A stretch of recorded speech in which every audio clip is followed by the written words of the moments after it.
இன்றைய தினம் பரிகார ஸ்தலங்கள் பகுதியிலே ஒரு பொது தகவல் பற்றி சொல்ல இருக்கிறேன். இன்று எடுத்துக்கொண்டிருக்கின்ற தலைப்பு என்னவென்றால் கோ பூஜை, பசுமாட்டை வணங்குவது அப்படிங்கிறத பற்றி ஒரு டாபிக். எல்லா கோவில்களிலும் பழைய காலத்தெல்லாம் கார்த்தால கோவில் நட திறக்கிறதுக்கு முன்னால் கண்ணுக்குட்டியோடு சேர்ந்து ஒரு பசுமாட்டை கூட்டிகிட்டு வருவாங்க.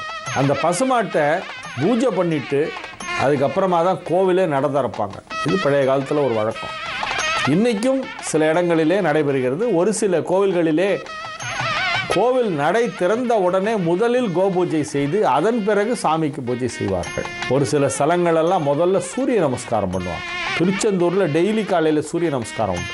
சூரிய நமஸ்காரம், கோபூஜை இது ரெண்டும் செய்துட்டு அதன் பிறகு கோவிலுடைய வழக்கமான பூஜைகளை செய்ய ஆரம்பிப்பது வழக்கம். இந்த கோபூஜைங்கிறது பெரிய மகான்கள் எல்லாமே அதை ரொம்ப உயர்வாக சொல்லியிருக்கிறார்கள். பசு சௌக்கியமாக இருந்தால்தான் ஒரு நாடு நன்றாக இருக்கும் அப்படின்னு நம்மளுடைய சாஸ்திரங்கள் சொல்கின்றன.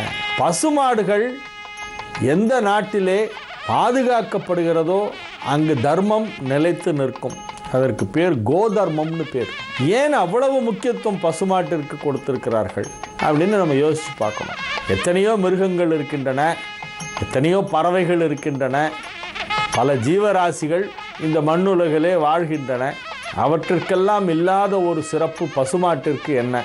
பொதுவாக எந்த ஒரு ஜீவனையுமே நாம் ஹிம்சை செய்யக்கூடாது, தொல்லை கொடுக்கக்கூடாது, துன்புறுத்தக்கூடாது என்பது ஒரு பொதுவான ஒரு கோட்பாடு.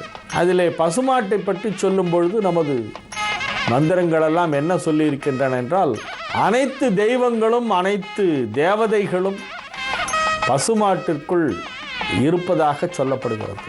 எல்லா தெய்வங்களும் இருக்கின்ற இடம் பசுமாடு. அனைத்து தெய்வங்களின் உறைவிடம் கோமாதா. அதனால தான் அந்த கோவை மாதா என்று சொல்கிறோம். மற்ற எந்த பிராணியும் மாதான்னு சொல்ல மாட்டோம். தாய்க்கு இணையாக சொல்லப்படுகின்ற ஒரே பிராணி பசுமாடு தான். அதனால தான் அதுக்கு கோமாதா அப்படின்னு ஒரு சிறப்பு.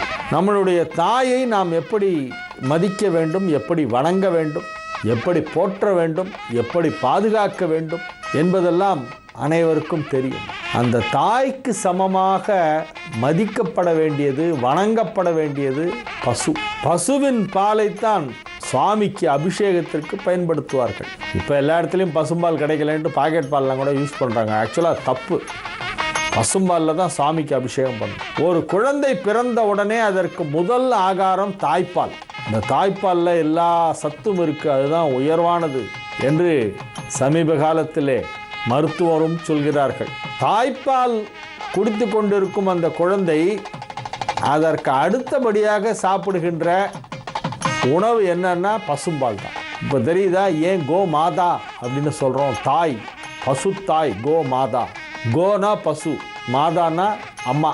ஏன் அது கோமாதா கோமாதா? அது பார்த்தாலே தொட்டு கண்ணில் ஒத்தின்னு போவாங்க ரோட்டில் போட்டு. காரணம் என்னென்னா, தாய்க்கு இணையானது. முதலிலே நம் உடலுக்குள் செல்வது தாய்ப்பால். அதற்கு அடுத்தபடியாக ஒரு பச்சிளம் குழந்தைக்கு கொடுக்கப்படுவது பசும்பால். ஆகவே தாய்க்கு அடுத்த ஸ்தானம், தாய்க்கு இணையான ஒரு ஸ்தானம் பசுமாட்டிற்கு இதனால் தான் வழங்கப்படுகிறது. இப்போ அம்மாவுக்கு வயசாகிடுச்சுன்னா அடித்து துரத்திடுவோமா? அம்மா நல்லா ஹெல்த்தியாக இருக்கிற வரைக்கும் வச்சுக்கிட்டு அம்மாவால் முடியல, நடக்கவே முடியல, அவங்க ரொம்ப வயசாகிடுச்சு, இனிமேல் என்ன நமக்கு அவங்களால ஒன்றும் ஆக வேண்டியதில்லை, பிரயோஜனம் இல்லை, ஒன்றுத்துக்கும் பிரயோஜனம் இல்லை, வேஸ்ட்டு, அடித்து துரத்து அம்மாவை அப்படின்னு யாராவது சொன்னான்னா அவன் எவ்வளோ பெரிய கிராதகன், ராட்சசன். பெற்ற தாயை அவர்கள் 100 வயது வரை வாழ்ந்தாலும் வைத்து காப்பாற்ற வேண்டியது மக்களின் கடமை. மக்கட் செல்வம் என்றால் பிள்ளைகள், பிள்ளைகளின் கடமை. அதே போல தான் பசுமாடு. கறவை நின்று போனோடனே அனுப்பிடக்கூடாது.